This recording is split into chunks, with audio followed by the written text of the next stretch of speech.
I'm Jane Fix. I'm head of patients. I'm Jane Fix. I'm head of patient services at Monarch Dispensary in Scottsdale. So I help people with medical marijuana. And I'm going to hand this off to Dr. Rubin. Hi, my name is Dan Rubin, and I'm a board-certified naturopathic oncologist. I've been in practice here in Old Town for about just over 19 years, and I'm the medical director at our clinic, which is called Naturopathic Specialists. We're just a couple blocks away from here. Thanks. Hi, my name is Heather Wolf. I'm a registered dietitian and certified specialist in sports dietetics. I do have a private practice right here, about a mile and a half away from here, and as well as I also work with a cardiologist practice here in town. Even though I have my own microphone. My name is Amy Donahue. I am a patient, but I also work in the cannabis industry doing marketing and social media consulting. Hello, my name is Jenny Patberg. I'm a mother of 2 young kids. I'm a patient, and I also work in the industry in marketing and social media. And then some of the people had brought up some topics that I had sent to you guys, and I was wondering if you'd like to start or address any one of those topics that I had originally sent to you, or open it up for free conversation or questions. I have handouts, just a summation, like a summation of what I have here, if you want to grab one on the back table. And that way you can look at it and see if you have any specific questions for me. You tell them what it's. Could I get one of those? Yes. I didn't print it out. I made just a summary of dietary recommendations for like prevention and treatment of cancer. Just like some good basic foundation on how to just eat a very whole food diet, eliminating extra sugar and those type of things. So if you feel free, if you want to look through that and ask any questions, that'd be great. I have a question about that. My name's Melanie. So, you know how in the naturopathic world here, because I'm part of that world, how much do you feel is really diet and how much is treatment or prevention? Can you? Well, there's definitely scientific proof. I mean, the big problem with our diet today, causing all of our health epidemics, is the overconsumption of carbohydrates and sugar. I mean, just causing insulin resistance, inflammation, production of too many hormones like estrogen. There's a huge correlation. Obviously, we have to have the genetic predisposition a lot of times, but not necessarily. I mean, I don't work like you guys do it in this direct industry, but there's a huge correlation of diet and just everything from the obesity causing the inflammation to diseases and cancer. I mean, being that's what I talk about food all day, I definitely believe that, seeing the epidemic that we have with metabolic syndrome. So would you say it would be as great as 80% or around there? That's Yeah, what I don't have a specific number, Yeah, but there is okay. no doubt that it is a It's a big huge underlying factor of the lifestyle. You know, sitting all day, overeating carbohydrates, setting that whole transition into motion is definitely diet related. I mean, I get a lot of people who, I don't work directly with a lot of cancer patients, but everything that leads up to it, from the obesity, diabetes, particularly the high cholesterol. And I've had so many people who just switch change their diet and they're off all of their medications Yes. and just goes away. It does. So, yeah. Thank you. It's funny you asked that question because last night I was reading a book by a doctor, and I don't hold my feet to the fire on this, but it was called the whole I want to say whole food diet, but what he said was horrifying. 75% of the diseases on record as an actual disease are stemmed from inflammation from bad fast consumption. So, this is something that I've always intuitively felt all my life, but then to see it in print is just scary. Dr. Rubin, I have a question for you. Okay. So what do you think about the whole body dentistry? How does that play into diseases? I know you're not a dentist, but I know you said from a I'm not a naturopathic dentist. point I think of what you're asking is that the mouth and the teeth is Yes. what's called the homunculus for the body, Yes. and that teeth, for those of you who don't know, teeth are related to internal organs and or body structures, and that if you have a disease in a tooth, that could give you a symptom in the corresponding organ or body structure, and that most often, my guess is you're probably talking about root canals. Yes.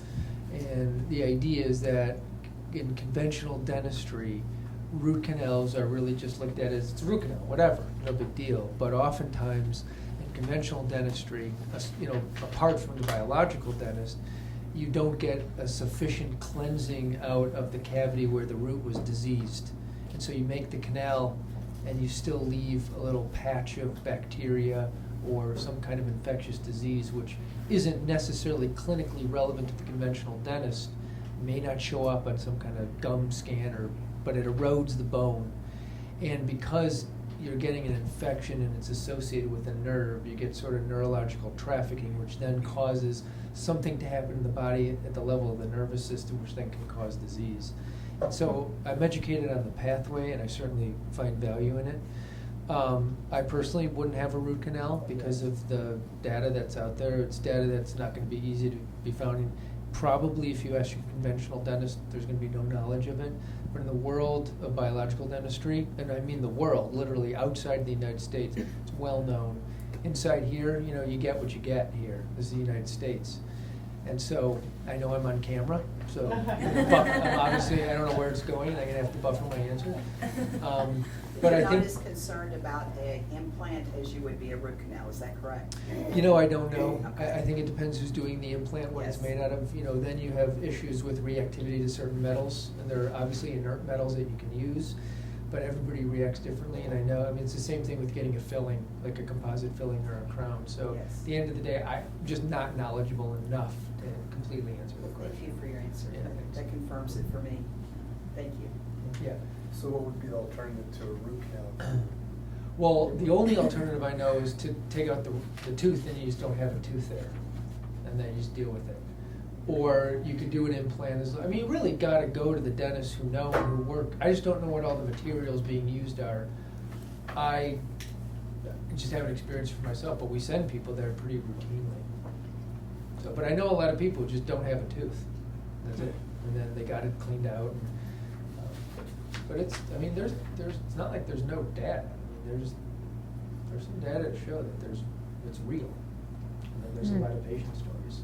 I think if you really want to get your health in order, though, the whole body dentist is what you want to kind of look for, because it's kind of the person that really deals with the whole body, not just the tooth. From what I've been doing some study on, it makes it more sense to me personally to go to someone that's educated on how that does affect your body. And you were very well versed in that, so But I think that's reasonable. Well, it's because I see one myself. Exactly. Jane, we were talking earlier about different methods of healing for specifically skin cancer we were talking about. And I think some of the main topics that I've gotten from some of the people that we serve is, I don't want to smoke a joint, or is marijuana just about that? And if you could elaborate a little bit for us, what we were talking about this morning, I think that has a lot of value to this conversation. Most of the patients that come to me don't want to inhale anything. I always sit down with the patient and I say, what do you want to see alleviated? Why are you here? What's bothering you that you want relief from? And then we go from there. But method of consumption, there's tons of methods of consumption. The benefit of coming to me is I always start at the very lowest level and titrate up so we don't have any scary experiences, because personally I had a brownie experience and I didn't touch a brownie for 30 years after that. So I don't want anyone to go through that. So there's all kinds of alternatives with cannabis, and I don't ever leave anybody. I handhold everyone whether they want to or not. So if you come to me for a consult, I'm gonna call you in 2 days and check and see what you're doing, because a lot of times it's information overload and you get home and you turn everything around even though I've written it down for you. But this morning I had a phone call, it was a 2-day check, and it was a man in his 80s. And his wife got on the phone first, and she was just over the moon at the relief he was getting and how he was sleeping at night. So much of America can't even sleep, and an insomnia cure is the easiest thing I can do. That's a walk in the park for 90% of the people that come to see me. So, I don't ever want to push anything on anyone, and a lot of times when people express desires for certain kinds of treatments, I ask them to go home and really think about it before we even start. The last thing I want to be known as is a drug pusher. So I I don't let patients just come in, get a bunch of stuff and disappear forever. I make them stay in touch with me, and that I think is the best way to go. And then we were talking about the person that had skin cancer on their nose. So I had a gentleman, he had skin cancer around the tip of his nose, and so we took some full cannabis extract oil, we bandaged it. I gave him the option of leaving it on for 2 or 3 days, and it's not very pleasant to walk around with a bandage on your nose, but this is what he chose to do. And then when he took it off, he cleaned it with isopropyl alcohol, reapplied it, and it disappeared within 2 weeks, and then, and this is just a small area. Well, so- what kind of cancer is it? That's a big point, because the Yes. melanoma is a lot different from business. Right, yeah, Sorry, I don't know. yeah. I just gotta warn everybody. Right, and we don't ever promise any kind of cure, okay? So if someone comes to me and they wanna try something and I have the ability to help them, I will, but it's all offered as palliative care, it's never promised to be curative. Anyway, it disappeared, and then according to the instructions, we kept it up for 2 additional weeks, and he's fine now, so. You know, I see many miracles every day, and then sometimes we don't see what we want to see.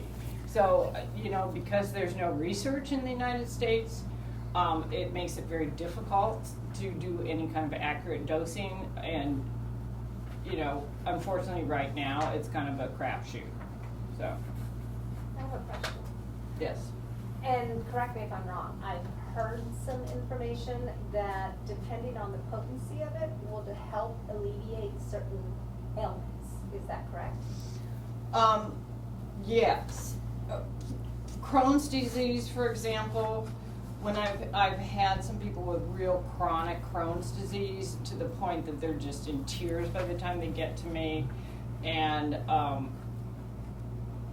the one woman took a 1-to-1 ratio of CBD to THC that came in a syringe form, and she took little doses every day, and within 2 weeks, you know, it was a whole different world for her. I had a patient come in yesterday with Crohn's disease that just officially got declared in remission. We have more success with some than others, and everybody's different, everybody's body chemistry is different, everybody reacts differently. Amy? I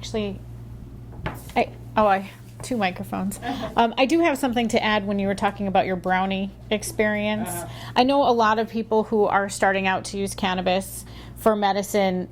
Almost everybody says, but I don't want to smoke it. Almost everybody does. And my first question is why? For me, as a former cigarette smoker, it was, you know, I didn't want to do that because I thought, oh my gosh, I'm smoking again. But for me to dose myself and to be aware of how much I'm taking in, it's actually the best way for me to medicate. Because a bite, some people will buy a brownie and eat the whole thing at once, not knowing that for me, as someone who's 24/7 medicated, 1 brownie is 16 servings for me. So when I get home from the dispensary, I cut it up into 16 pieces. I wrap each piece in plastic. I'll throw half in the freezer, half in the fridge, and then I eat 1 piece at night because I'm also in menopause, so I want to be able to sleep at night. And I never, ever, ever have trouble sleeping, by the way, using cannabis. But the best way for me to medicate is through smoking, either in a baby bong, which it's only like this tall and it's got water in the bottom. And I'm an 70s, 80s kid, so it's a lot different than it was back then. But also vaping is a good way because those two, they hit you right away, so you know if you need to have more. Whereas edibles, they can take up to 4 hours to hit. And if in that time you don't know that, and after a half hour you're like, oh, I don't feel anything, and then you take another. And then you don't feel anything again, then you take another, and then 2 hours later, you're not feeling well. And I had a bad experience with a medicated coconut water. The bottle was 4 servings, and I only took 1 sip before bed. And I woke up at the next morning, and I felt what I think dope sick would feel like when you think of like heroin patients. I did not like that feeling. I personally rarely consume edibles to medicate just because I can't control it, whereas with a vape or smoking, I can. does that help with menopause? Well, first of all, hot flashes keep us up at night. I don't even wake up with hot flashes. When it comes to the mood changes, the mood swings and everything like that, I hope I can be a little candid here and say I don't give a shit about anything most of the day because I can sometimes feel it coming up, the emotion, the anger, I call it menorage. I'm not married, nor do I have children, so nobody has died in the 5 years that I've been perimenopausal and now menopausal. But it just keeps you calm. You don't freak out at stuff, and it just makes everything a little bit easier and makes you more relaxed, and you don't take things instantly, the wrong way or anything like that. It mellows you out. Why wouldn't you want that? Question for the doctor. How do you feel about that one? About menopause? And medical cannabis? How do I feel about using cannabis for? For Well, I menopause. have never thought about it before. Not because obviously I'm not in menopause, but but I have women that are. I think as the naturopath, we're seeking the reasons why somebody would have symptomatology, and then obviously using diagnostic lab testing and then our therapies to balance out whatever needs to be balanced. And oftentimes there is an issue with the liver processing either hormones or xenobiotics or foreign-looking substances coming into the body that may mimic effects of hormones, but in a negative way. And it also depends. You have sort of had several years of traveling through this land of menopause. What I got from what you were saying is that you were using it to get to sleep, so hot flashes happened but didn't wake you up. Right. And you went through it. So, I'm a licensed physician. It's not an indication for medical marijuana. I can't really say much more beyond that. But if somebody had it for another reason, was medicating, and they had menopausal symptoms or climacteric symptoms, then if it works, it works. If that's the way you're getting to sleep. I have a question for Amy. You said you take it at night, but like during the day you don't care about stuff.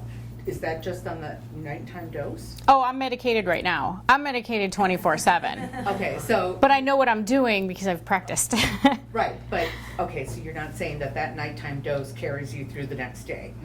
No. Okay. No, it doesn't last that long unless I take an edible a little bit later, maybe right before I go to bed so I don't feel it and it'll hit during the night and help me sleep better. But, I think my body right now is really liking the way that it was trial and error at first. But back to the menopause as well, it's just now being studied with regards to using cannabis as a treatment for menopause. So I don't even know how many doctors would be familiar with it anyway, because they are just now trying to study it for everything out there, and we're all still learning, physicians, doctors, and patients. It's a trial, but as more ailments and physical, whatever you want to call it, pop up and people on their own are starting to try it out, that just shows that there's so much studying that needs to be done in every aspect of our health. I need to chime in on this. I'm not the medical director at Monarch. Our medical director is actually in Flagstaff.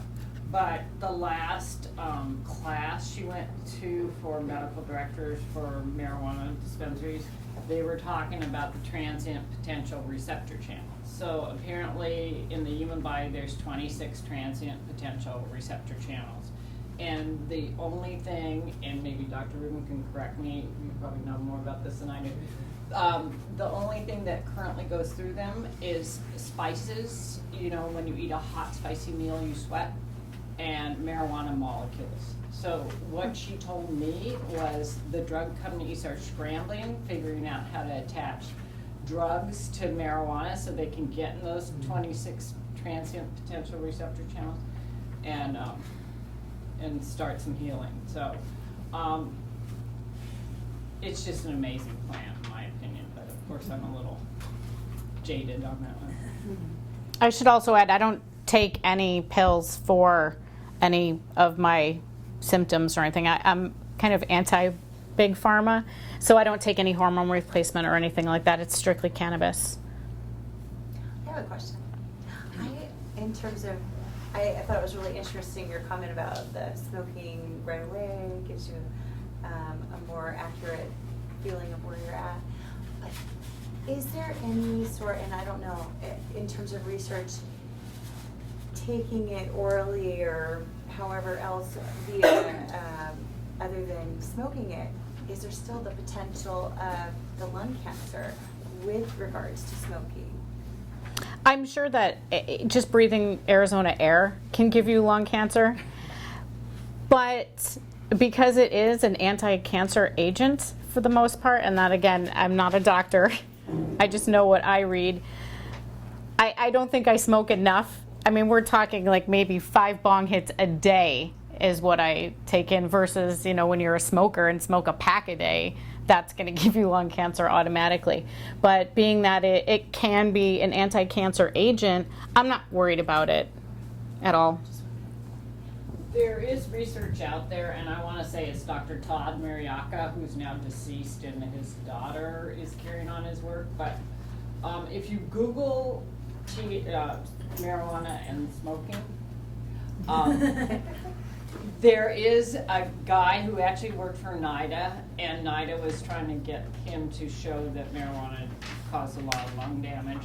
And apparently, marijuana smokers' lungs are more cancer-free than a patient that has never smoked anything, or a person that's never smoked anything at all.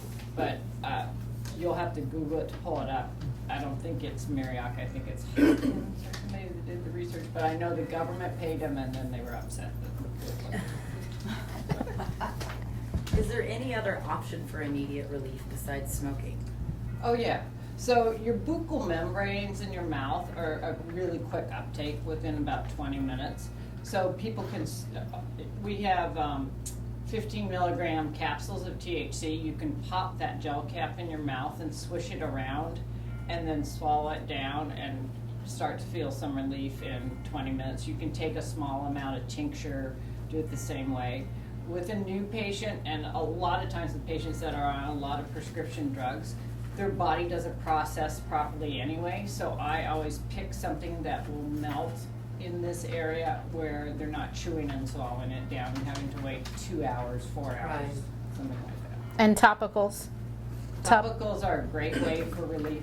If you go on the Monarch website, there's some videos on there, and there's a woman that talks about her migraines, and she puts the topicals on her temples, on her pressure points here, and then right across the brow band. There's no head effect from a topical, but the THC in the topical does help stop that migraine, and so it's interesting to see what she has to say. That's been a question I've been asked a lot. If I put the salve on or something like that, will I get high from just putting it on? No. So anytime you apply something topically with marijuana, with the exception of the patches. Fair enough. Yeah. It's not going to give you a head effect. The only way you could get a head effect from a topical is if you actually ate the topical stick yourself. I don't know anyone that would want to do that. I have a question regarding cancer, which is kind of the topic here today. What if a patient does not want to do the chemo or the radiation? What are the alternative ways that you guys recommend for someone to treat cancer? I'm going to go to Dr. Rubin first. It's an unanswerable question. I mean, honestly, you've just opened up, there's hundreds of forms of cancer at different stages with pathology. I mean, you're asking, I'm totally not trying to be rude, really, there's no way I can answer that except individually. Are you familiar with the Photon Genius? Yes, but if I say that the Photon Genius can help treat cancer, there could be somebody with, you know, an early stage renal cell carcinoma, which is entirely different than somebody with, say, a later stage osteosarcoma, or a child with acute lymphoblastic leukemia, or somebody with a glioblastoma. I mean, it's such a gargantuan question, and I would say if anybody did answer your question, you'd have to probably turn the other way. Because not only are you asking a general question, but number two, you're asking for proof of efficacy compared to a conventional treatment, right? Well, I'm asking for options, I think. I'm not asking for proof. I'm asking for what would you recommend to someone instead of if they weren't wanting to go chemo or, So- because, you know, anything, it's like taking medication. It's not like I'm against any medication, because the medication is good for, you know, thyroid and different things that we need. We have to have the medication. But I've just been doing a lot of studying myself, because in our foundation, we have a little 7-year-old boy that has cancer on the brainstem. It's inoperable and incurable. And he's taken radiation, but you know what the side effects of the radiation are gonna be for him, and they've given him less than 6 months to live. So I was just curious. Well, that's definitely a more specific instance Okay. then. So if there's, you know, in that case, to my knowledge, there's no known chemical treatment that you could use. And so, but also to my knowledge, there's no known treatment that would cure him in the naturopathic world. Yes. And I think at the end of the day, this is a very uncomfortable question, I have to say, to be asked in a forum that's being filmed. I don't even know where this is going. Where is this going? Just for our purposes. Okay, but are you publishing it on the internet? Oh, we were thinking about putting it on YouTube, yeah. So I'll probably not answer the question. You can talk about it later. Okay. I gotta know, you know. if Yeah, it's no, something- I appreciate your honesty, no, that's what this is about. It's the first time we've done something like You this. never know where it's going. You know, the truth about cancer just aired in 9 parts, and so, you know, there's a whole upheaval in the world right now about that. And so, you know, talking about reporting of certain data, you know, in the instance I hold a license, you know, and there's a lot of things that would cause me to not want to say certain things that don't have a proof behind them, regardless of my opinion. So what type of treatments are used for patients? I'm sorry? What are you doing to treat your patients now? You know, to treat our patients, we use a multitude of treatments. We have a 8-practitioner clinic with full scope medical. You know, we're not allowed to use chemotherapies in our clinic. Naturopathic doctors haven't been allowed to use chemotherapy for 14 years. We've pretty much got every nature cure type treatment in our clinic, ranging from hydrotherapy to colonic hydrotherapy to naturopathic type intravenous therapies. And we got a 10-chair IV room, and basically within scope of practice in Arizona, we utilize what we can. Nutritional agents, you know, it's a very trite scope that we have, and we have to be careful because you can't use what you're not allowed to use. So scope in this state is different than scope, say, in Canada, or scope, you know, just a few states away. Use a lot of nutritional protocols for our patients, whether it be the various types of diets that we've created or that we that are special to our clinic, or ones that are available that are, you know, just generally based on whole foods. Because at the end of the day, like with Heather's protocol right here, this is a very reasonable, you know, way to approach diet.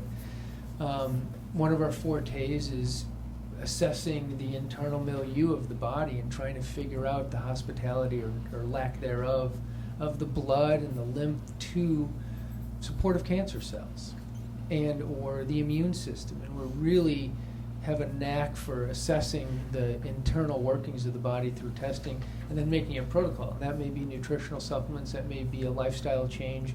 I mean, it's really, in the world of inside the clinic, it's so focused and specialized to each individual patient. So we have lots of therapies that we can choose from, but it's really how you use those therapies, because we may have a big chunk of our clinic devoted to our IV room, but we may only have 15% of our patients doing IV therapy for whatever reason. Or sometimes they go on and off, and it sort of depends where they are. I mean, again, it's like if, you know, you gotta really look at your patient. Some people want to do an integrative approach. They may want to take, and not all conventionally prescribed anti-cancer therapies are chemotherapy. They're misnamed to the patient generally as chemotherapy because I think it's easy to just say it's chemotherapy. But many of the new treatments are not chemotherapy, just period, the end. They're not. They're biological agents. They're small molecules that inhibit certain genomic pathways. And although they certainly have very pointed places that they act in the body or in the cellular pathways, they also carry with it great toxicities. But you also have to be careful. It depends if somebody's taking an oral versus an IV treatment. How often are they on it? So if somebody doesn't have the skill in the world of oncology to co-manage somebody who's also doing conventional therapy, you could get that person into trouble because conventional therapy may therefore not work. But then, you know, you think about a woman who has had estrogen receptor positive breast cancer, who had surgery, decided to go through chemotherapy, and maybe declined radiotherapy, and also decided that they didn't want to take the anti-estrogen drug. It's a pretty classic example. Or maybe they tried the anti-estrogen drug, but they couldn't tolerate it. And then they tried the next anti-estrogen drug, they couldn't tolerate that, and so now what? So, from a data perspective, prevention of recurrence in the conventional model, you're supposed to be on that for 5, and now some studies say 10 years. So is that woman then left in the cold? Should they be referred to the naturopathic physician for what would then be an alternative regimen? And, in that realm, we feel very comfortable acting because we have hundreds of patients that we've used this model on. In that instance, too, we have people who, for whatever reason, don't want to do that anti-estrogen drug, and we have long discussions and we test them to figure out their estrogen pathways, to figure out how they're producing, secreting, and metabolizing estrogen, and that means also excreting it out of the body, and there are ways that you can do that. But that protocol is going to be very different than somebody with maybe an aggressive stage 3 colorectal cancer that is declining chemotherapy and has questionable lesions on scan and also has very aggressive pathology. What about that person who already has a good lifestyle, who's already eating, as Heather says here, and exercises as they're supposed to, sleeps well, good interpersonal relationships, laughs a lot, no financial stress, no at-work stress, good relationship with their kids, and no genomic predisposition, yet a very aggressive carcinoma. So everybody comes to us differently, and you really have to look at each person individually, which is why it's difficult to say what do you use for your people. Now, on the other hand, it's not very good from a marketing perspective because I'm saying you got to come and talk to us individually. But I'm really serious about it because it really is how our clinic looks at people because we've been doing it 19 years, probably the longest in the valley of any naturopathic physician dedicated to oncology. And so those two examples are vastly different, especially the one with aggressive colon cancer who has no identifiable risk factors that I mentioned. That's a head scratcher. So what do you do? What do you do? Should that person take chemotherapy? What are you going to change lifestyle-wise? We could give them some nutritional stuff, but you've got to be careful because you may approach it based on the dogma of the person. I don't want to take chemotherapy. I had an aunt with endometrial cancer 20 years ago who did terrible on chemotherapy, therefore I'm going to do terrible. Totally different disease, totally different era, totally different treatment, and different pathology. Should that person try it? So you really got to talk to your people, so you can't be dogmatic. This is what I tell people when you come into the clinic. And that's something that we talk about. So anyhow, question please. Is Dr. Al Schuler at your office? Yeah, so Dr. Al Schuler and I are associates. I see you have her book back there, the 5 to Thrive book. It's on the shelf up there. Dr. Al Schuler is a very, I see her. very good. No, wonderful. I was going to say I've been seeing her for a while, Yeah. and she's fabulous. So you guys have to go there. It's totally what I like about her or your clinic's approach. It's not just here, take these pills. It's like I get an email with every detail about lifestyle and diet and exercise and supplements. So it's like as a whole. And then I can email her with any questions or anything. So I recommend that clinic highly. Thank you. Yeah, thank you. You're seeing an exceptional practitioner too. Very world She's famous. wonderful, wonderful. And I've changed everything, since I had stage 3 triple negative breast cancer. I did chemo, double mastectomy, and didn't do radiation. So I changed my lifestyle. I've lost like 60 pounds and I feel great. So I'm keeping my fingers crossed that it stays away. Congrats. On your best guess, what would you say as a percentage of people would do both natural and maybe modern medicine? Okay, so you're talking about who opts for the integrative approach Yeah. on a percentage What basis. So yeah. I'm As biased a guess. because I'm in a clinic where we're really focused on Yeah. integrative. And so in our clinic, you're probably running 80%. Wow. Yeah, but that doesn't include the people who are open to integrative but can't tolerate the treatments Right. too. And that's where we have a real forte in terms of how we've inserted ourselves and matriculated into the general oncology community. We get a lot of referrals for people who are interested in both or who at least want to hear both sides. and people who are seeking information. You know, the industry has matured a lot, and so has the public. From when I started, I graduated in 1997 from Southwest College in naturopathic medicine here. So there wasn't really much activity in the world of oncology, and there's been some peaks and troughs, but it's been changing. And there is right now, like literally right now, like today even, there is a big changing landscape of how the integrative model is occurring, and it's because of the public who have called for it. And I think now conventional medicine is really seeing that, look, this is actually what people want, and we're no longer the do what I say or you don't come see me. It's like everybody's hungry for patients. People are doing what they want, and you know, there's enough data now to be spread around to demonstrate efficacy. And those who aren't probably aren't doing as good of a job as they could be. So anyway. Are you finding in each of your approaches, are these things being covered by insurance now, or are they slow to? So you mean treatments and office visits and labs? With integrative medicine or different naturopathic approaches? I think yeah, you're splitting the difference. I think it depends on your carrier. We don't do insurance at our clinic. There's various reasons why. There's some industry push for that in general. But I'm not going to comment any further on that because, again, I don't know where this is going. You got to be very, you got to watch it. You know, this is social media. This is the era where somebody can chop up what I'm saying and make me say something without me actually saying it. Anyhow, so yeah, you know, a lot of lab testing is covered, which is really nice because that really tempers expense. But treatments generally no for the most part. But you know, anyhow, yeah, that's the answer.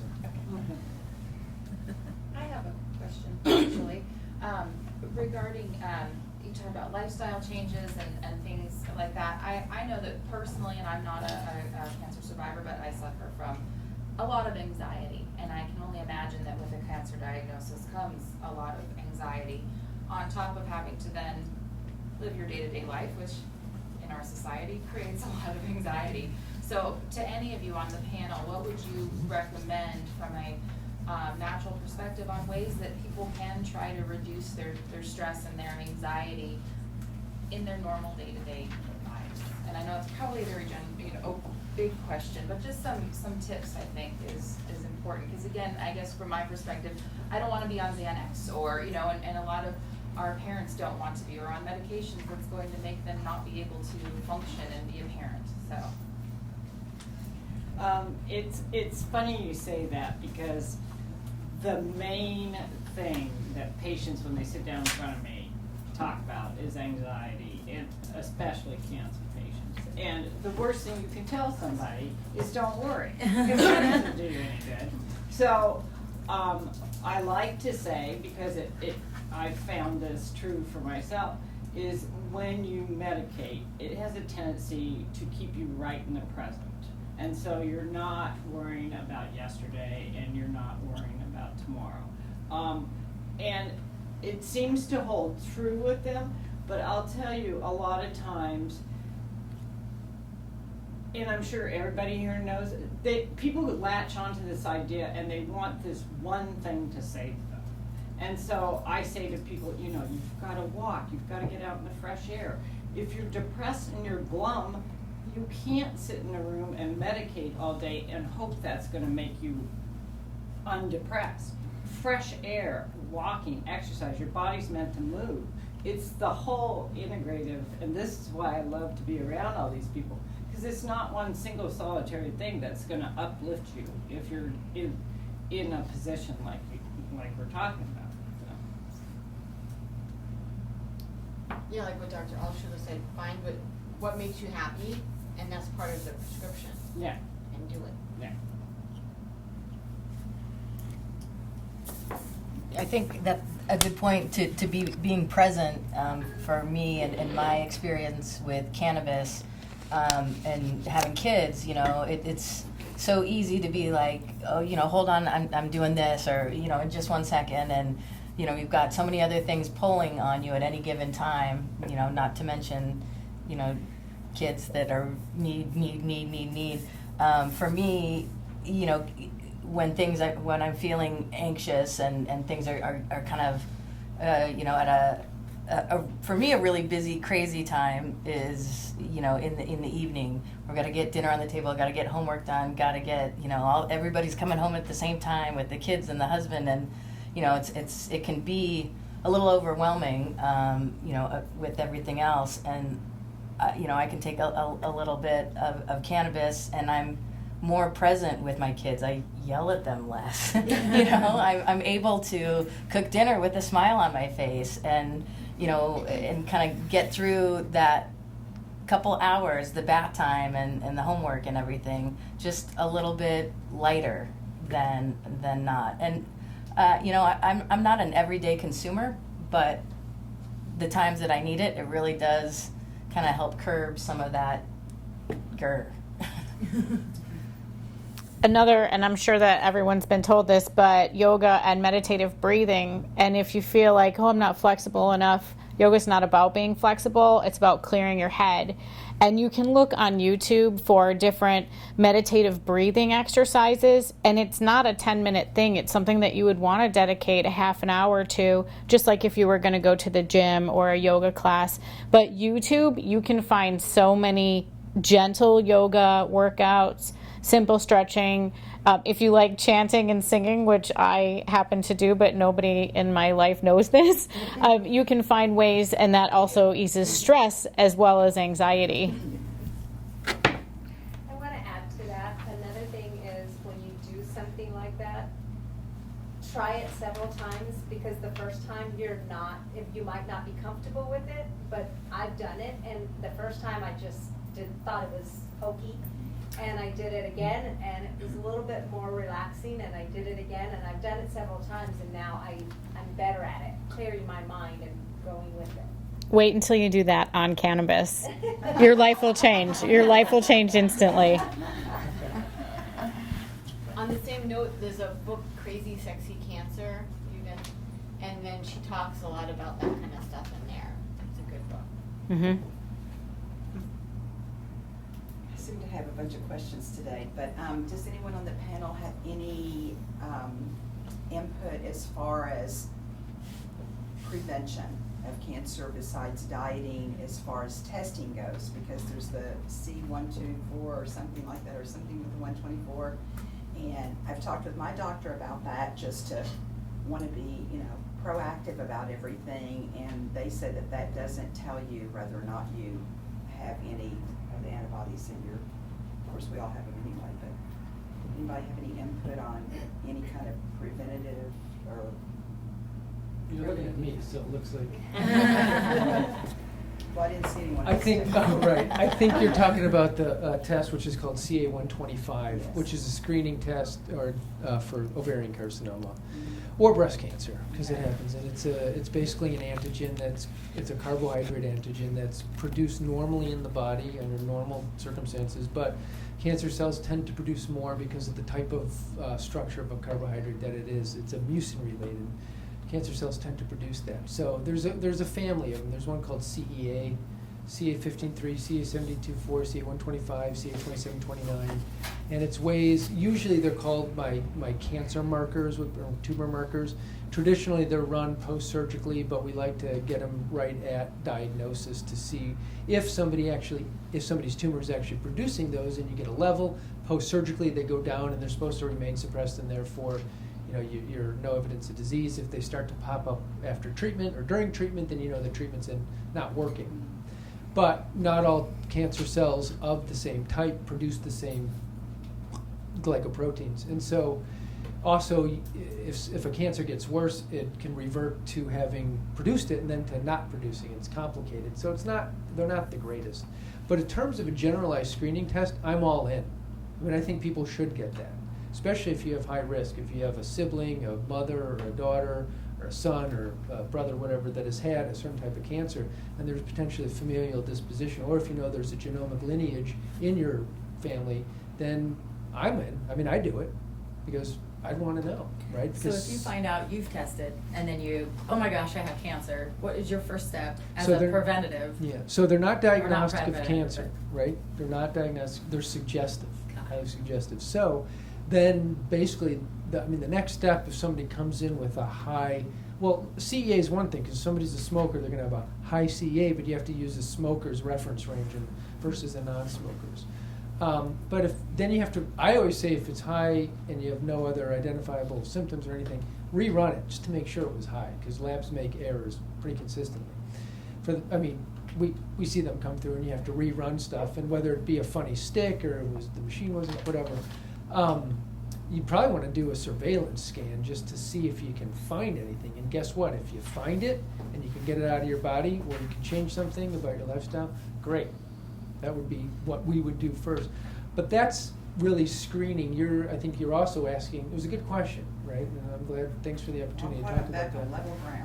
Yeah, but then you're also talking about That question how do you before. generally prevent cancer in a general population with no risk, everybody equal is I think what you're saying. And at the end of the day, you look back at times, before like recording history and us having all these statistics and epidemiological studies, when did we not get as much cancer? And I think a lot of work has turned back to that. And you look at the revolution in terms of our food revolution and the chemical revolution, it's not hard math to do. We weren't, however we got to this earth, whatever your religious belief is, or lack thereof, we don't have deficiencies of, glyphosate, for instance, which is Roundup, right? Which right now is really controversial. It's like our body doesn't need that. It's like we don't have deficiency. So our body doesn't know what to do with it. Also doesn't necessarily know what to do with food that doesn't come into our body the way food was meant to react with our genes. We also are meant to have a very intimate part-time relationship with the sun, which we generally don't. In fact, we have a very long-term relationship with lights that don't give off the photonic energy that the sun does give off. So our body and the epigenetics, which is how our environment impacts our genetic code, has changed things. So we're not, genomically buried down deep, we have sort of the same pattern.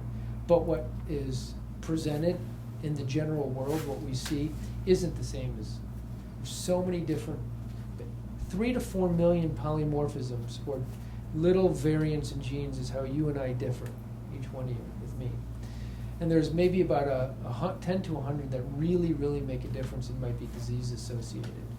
But that's just what's written in the code. That's not how the code is shown to the world and how it interacts with the world. That depends on your environment. And it depends on whether or not you're sleeping enough, or you're anxious, or you're on, and guess what? Modern medicine, with all that we have in terms of science, and all the drugs we have, not studying how it relates to our genes necessarily. So think about everything that we take into our body every day, or everything we don't do. Who wears a step tracker here, right? Steps is just, I do.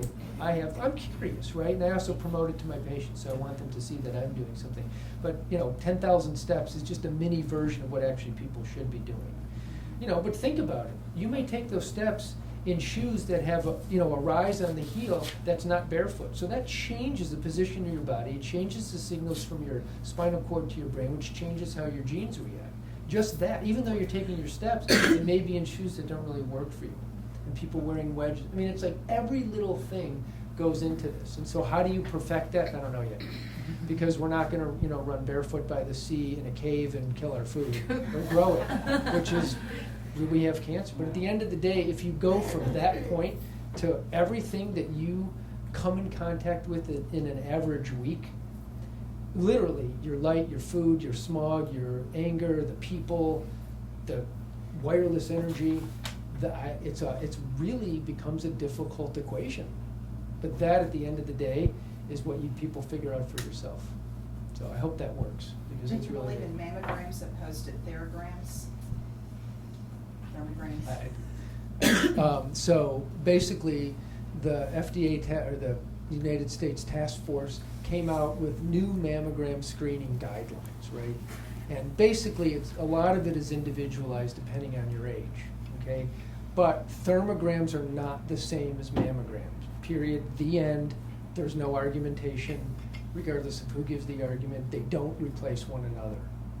But you concerned about the radiation from MRIs and So MRIs are not radiation, so they're magnet driven. no.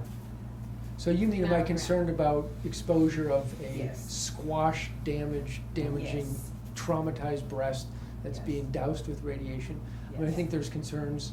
I think what's more concerning, I mean, you gotta realize too, you're asking me the question, and I'm totally not trying to be rude, I'm just really adamant about what's out there, is what did that person have, what's their food? Are they eating, like you guys were talking about, really bad oxidized oils? Or are they drinking green juices and berry shakes before they get there?